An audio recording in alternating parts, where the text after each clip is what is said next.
do another horror movie. It's been a little while. I've been doing some other things, new movies coming out and stuff along those lines, and so I thought, you know what, time to scare myself again. That's always entertaining, right? So I know that I had talked about doing John Carpenter's The Thing, and I am definitely going to do that movie at some point, hopefully soon. It's a classic horror movie that I've never seen, but I looked it up and prepared for this and discovered that that is about a 2.5 hour long movie, and unfortunately I just don't have time right now, so hopefully soon. But I decided, you know, why not take the opportunity to do another classic horror film that I haven't seen, and that is the original Japanese version of The Ring. So, I have seen the Americanized version. It was many, many years ago when I was a kid, so it has been a long time. I'm not sure how much there is between the two that is different. I mostly just remember the basics of it, revolving around the idea of the tape, of course, the 7 days, the killer character, so to speak, with the hair, and I'll talk a little bit about that, I think, at some point later, because I got a story. But, and then, of course, the thing that I'm excited about with that in this version is that it's very similar to a character in Killer Instinct, Chisako, which is really cool. So yeah, I'm very curious to check this out. I've also heard that it's scarier than the other one, although that one scared me quite a bit when I was a kid. But yeah, like I said, I don't remember a ton of details other than the basics, and that the Naomi Watts character, I do not believe, died. So maybe the main character in this one will make it, but we'll see. Kind of spoiling, if that's the case, kind of spoiling some of it for myself, but hopefully not too much. But yeah, so I'm excited to check this out together and hopefully get a bit freaked out. So let's get into it, all right? Here we go.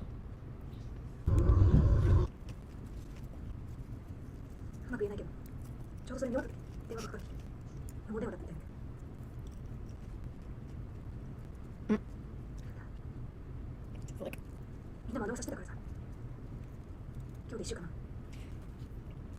I mean, I would try, if it was me, I would be rationalizing this to myself and my friends, which obviously is wrong here, but I'd be like, okay, the prankster and everything obviously set it up. They'd heard the story. She's not joking.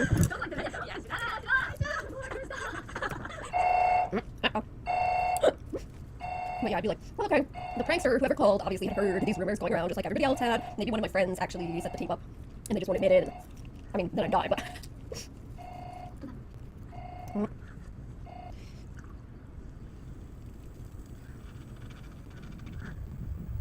Okay, I didn't like that sound. Okay, so I guess she's dead. They didn't show it. I gotta be honest. That sound was the worst part. Like...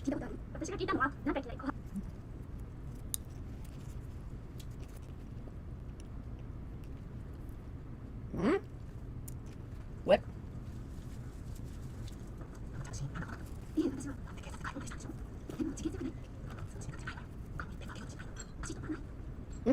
Yes, that is pretty strange. I mean, there might not be any evidence of like someone coming in the house and causing harm, but you'd have to be suspicious, right? A teenager just suddenly dies out of nowhere, and so they're saying illness, but the family didn't know about any illness or anything. And then also the closed coffin thing, yeah, that's suspicious. But kid, okay, I don't like how you did the thing, and now you're, what do you...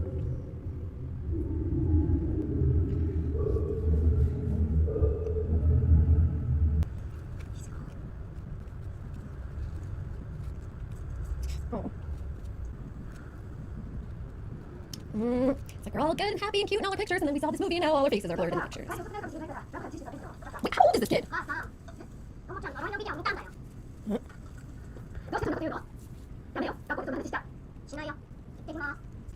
Okay, but seriously, how old is this kid? Because he looks like he's only like 5 or 6. And she's like, put your own dinner in the microwave, so there's not gonna be a babysitter or something?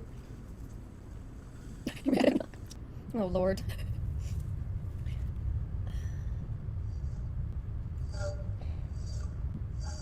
Some weird edits.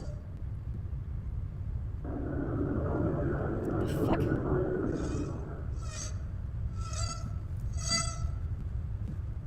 That's weird. Oh, yes. Oh, the well. That's I remember. Whoa. That's it?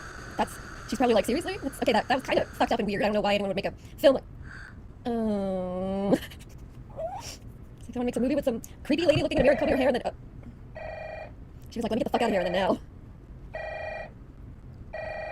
Just don't answer it. What if you just don't answer it? What if you don't get the message? You still die. Well, it didn't say you'll die in 1 week. But maybe just because she hung up so soon? So I guess I could answer my question. But that was the same freaky noise that was there when the niece died. So I feel like that's worse. Honestly, I feel like the freaky noise is worse than the you will die in 1 week message. Because, like I said, you can try to rationalize it, right? And that's what most people would do. Try to rationalize it. And if you hear a voice on the phone saying you will die in 1 week, you'll be like, okay, this is a person fucking with me. Is that Hiroyuki Sanada? Why is he looking around like that? I need to see closer of his face. I think it is. That totally is him. What? I didn't know he was in this movie.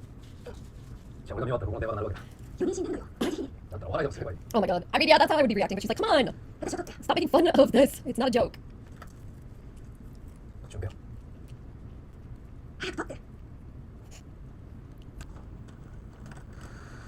So now you're just gonna watch the tape. She's just gonna sit there and like let him watch the tape. Why would you let anyone else watch the tape? Like, if it was me, I don't want other people like watching the tape. If I think that I'm gonna die because of the tape. It definitely gets weird when you slow it down. Oh. Mm-hmm. Yeah, I was saying it's weird edits. Why is she brushing up her hair? Yeah, that's...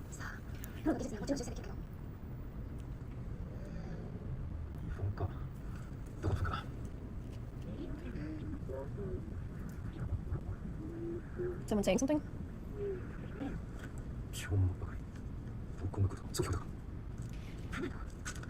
Something insane!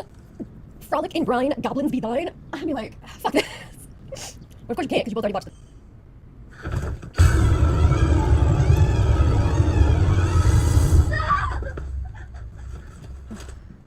I forgot!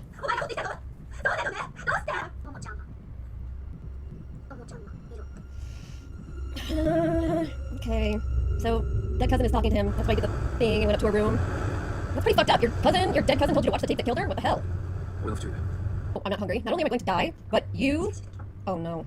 And my kid are going to die.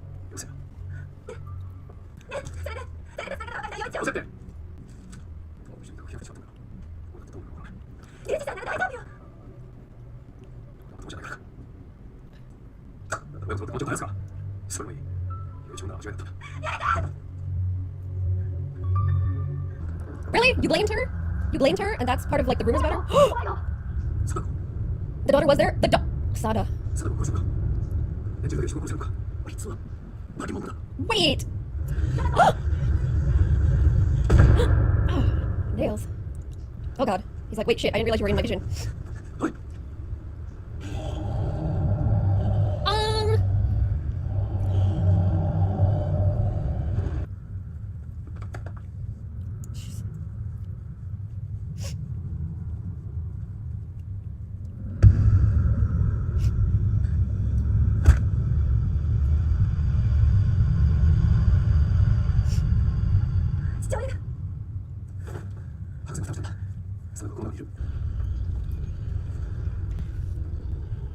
That's why the fingernails. She wasn't dead. Oh my god. Oh my god. Oh Jesus. Jesus. Oh my god. What is she, such a crazy vengeful ghost? Her own father hit her over the head, threw her down a well, and then sealed her in and left her there to fucking slowly die. Buckets. I mean, you're looking for a body, right? Why do you need the buckets? Just like dig around down there with your hands. It seems like it's just gonna take unnecessarily long. Just throw them in the water, maybe.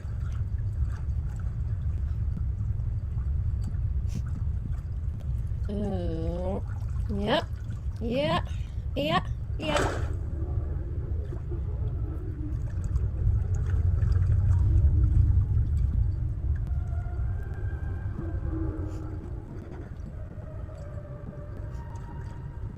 Oh.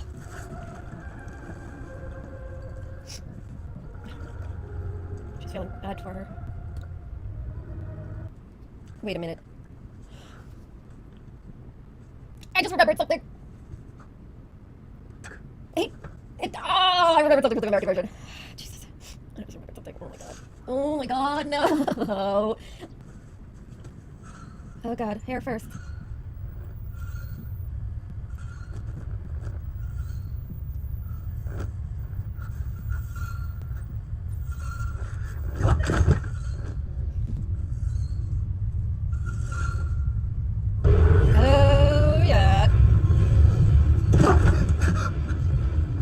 Oh, the nails. Oh my god. Oh god, there's some. Oh shit, there's some gross looking. The noise, that's what the noise is.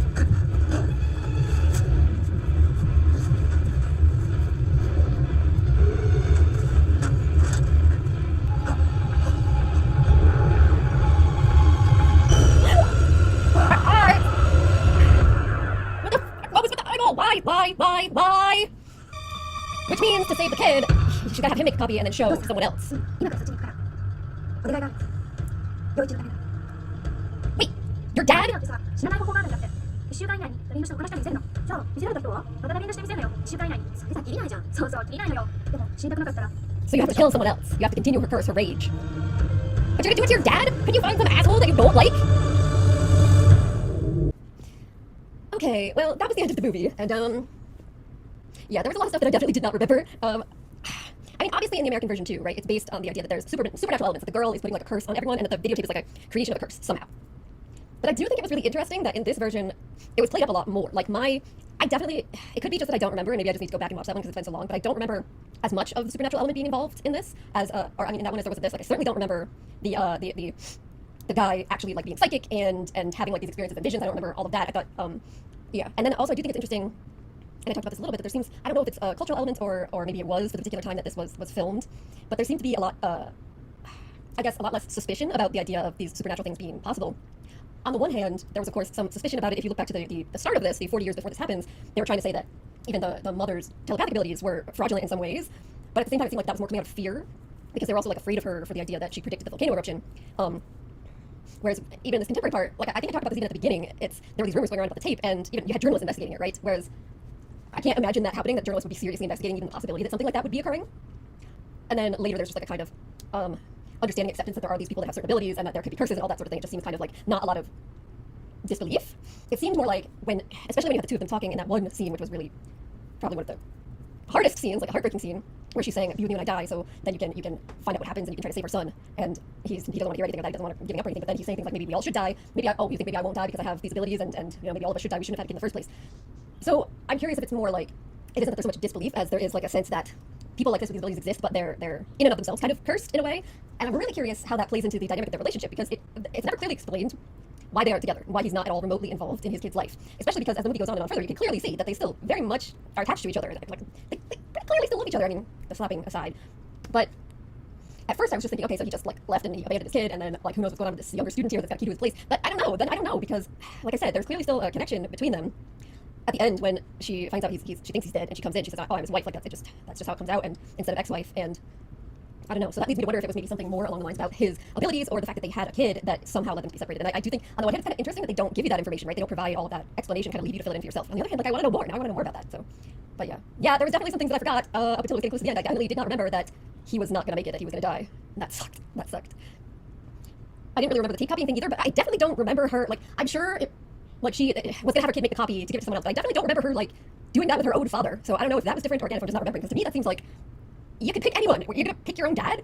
Or, I mean, I guess she could, because maybe she's feeling like she's running out of time, so she's going to have her son do that and have him watch it and then try to get him to do it with somebody else, or, I don't know, but it seems pretty fucked up. That's, just going to say, seems pretty fucked up. And I get, like, the horror idea behind it, that you have to make a choice, that either you're going to die in this horrible way of basically fright when this dead girl's raging, vengeful spirit comes after you, or you're going to condemn somebody else to that curse. And that part is pretty freaky. That's the scary thing. I will say, it's not a movie with, like, a lot of jump scares, but it's more, like, psychologically frightening, and I do like that. I like that kind of thing. I like scary movies like that. They make you think about, like, what you would do in those particular situations and how you would handle something like that ever. I do think it was also interesting that they kind of implied that maybe that doctor wasn't her father, and that maybe her father wasn't human. So then I guess the idea being that's why she was like some whole other level. She just didn't just have the like predictive powers of her mother. She literally could like will someone to death. Yeah, and then after her death, extend that will outward to keep killing people in the afterlife. Yeah. But the well thing, yeah.